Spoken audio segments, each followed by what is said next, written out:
Perjalanan lebih dari 7 jam terasa seperti jeda panjang yang memaksa diri untuk diam menatap jalan, sekaligus menatap perasaan. Menuju Tapanuli Tengah, sebuah tempat yang kini tak hanya menyimpan cerita, tapi juga duka yang belum usai. Aku datang bukan sebagai siapa-siapa, hanya seseorang yang ingin ikut menguatkan, meski dengan cara yang sederhana. Bersama Nuraga Bumi dan teman-teman lainnya, kami melangkah pelan, membawa harap, di tengah suasana yang kehilangan banyak hal.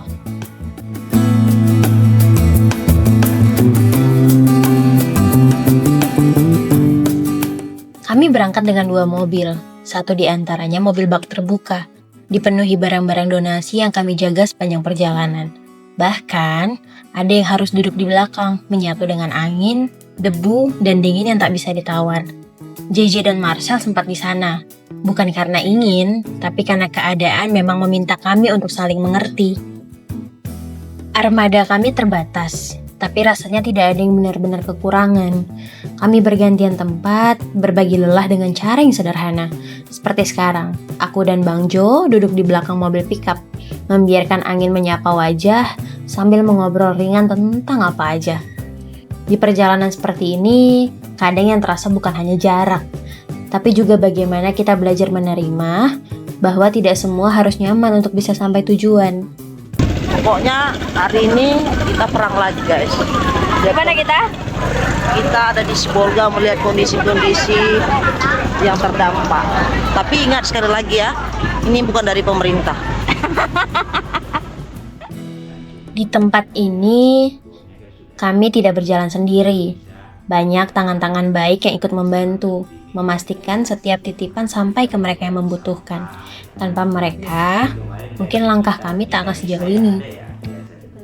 Aku bahkan tidak sempat mengingat semua nama.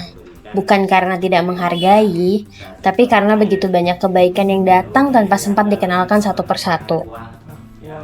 Maaf ya untuk orang-orang baik itu, anggap aja ini pengakuan jujur dari seorang vlogger karbitan yang masih sering tertinggal soal detail.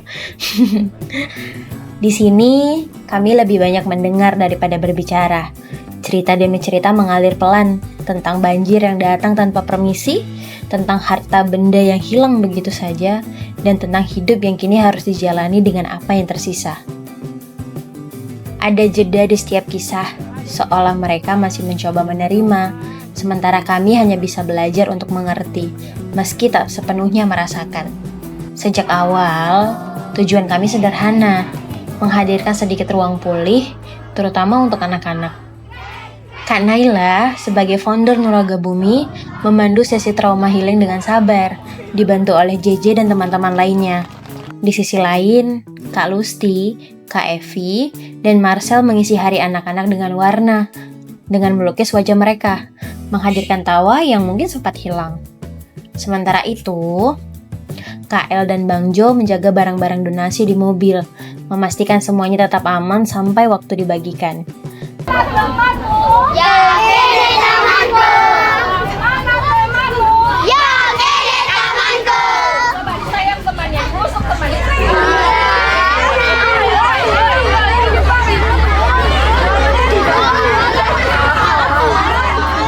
Kami membawa apa yang kami mampu, jajanan kecil, perlengkapan sekolah seadanya, bukan sesuatu yang besar.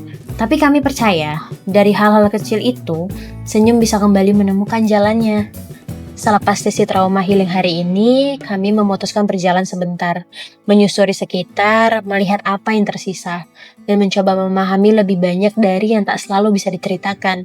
Anak-anak manis itu ikut menemani, langkah kecil mereka terasa ringan, seolah tak ingin tertinggal dari hal yang terus berjalan. Rumah kamu yang mana? Yang itu, dekat gereja. Ini, itu, ya tinggal semennya doang. Iya. Terus kamu? Yang di samping gereja, udah hancur. Oh, udah nggak ada lagi? Nggak ada. Kalau kamu? Udah hancur, nggak ada lagi. Udah hancur semua? Iya, yang tempat. Senyum mereka tidak luntur. Entah karena mereka belum sepenuhnya mengerti, atau justru karena mereka sudah lebih dulu belajar menerima. Di antara puing dan cerita yang belum selesai, mereka tetap menemukan cara untuk tertawa. Dan dari mereka, kami diam-diam belajar bahwa kuat Kadang tidak selalu tentang bertahan, tapi tentang tetap tersenyum meski dunia belum sepenuhnya pulih. Yang hancurkan rumah kami karena udah segenteng lah itu lah. Apanya? Banjirnya. Airnya udah segenteng. Iya, masukkan udah telat kan rumah kami kan Tunggaret. Jadi harusnya itu dari belakang rumah kami makanya hancur. Oh, harusnya dari sini dulu kemarin ya? Iya. Triplek apakah makanya hancur. Waktu hancur itu kalian di mana? Di atas gunung-gunung itu kami kedinginan ada baju di badan sarjina bantuan. Perjalanan kami berlanjut keesokan harinya. Lelah yang kami bawa dari hari sebelumnya sempat memunculkan ego masing-masing. Hal kecil yang wajar ketika tubuh dan pikiran sama-sama meminta jeda. Tapi semuanya perlahan reda.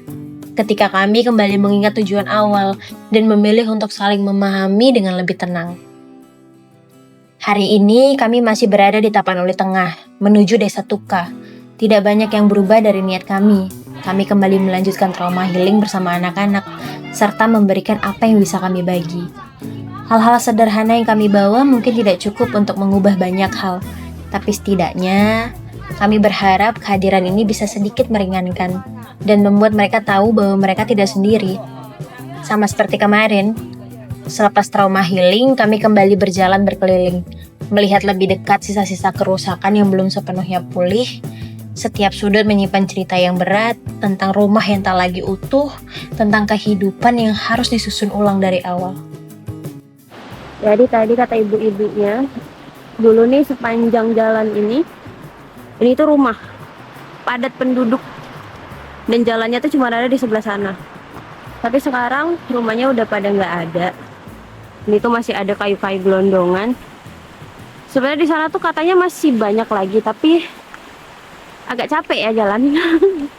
Di tengah perjalanan itu, kami bertemu seorang bapak yang harus mengenakan pakaian wanita karena tidak ada lagi pakaian lain yang tersisa. Karena nggak ada topi, jadi pakai hijab. Gara-gara panasnya. Pemandangan itu sederhana, tapi meninggalkan diam yang panjang di antara kami. Bukan untuk ditertawakan, tapi justru untuk diingat bahwa di balik setiap bencana, ada manusia yang sedang berusaha bertahan dengan cara yang paling mereka bisa. 2 hari sudah kami berada di sini. Kini saatnya kami harus kembali ke Medan, tempat kami tinggal.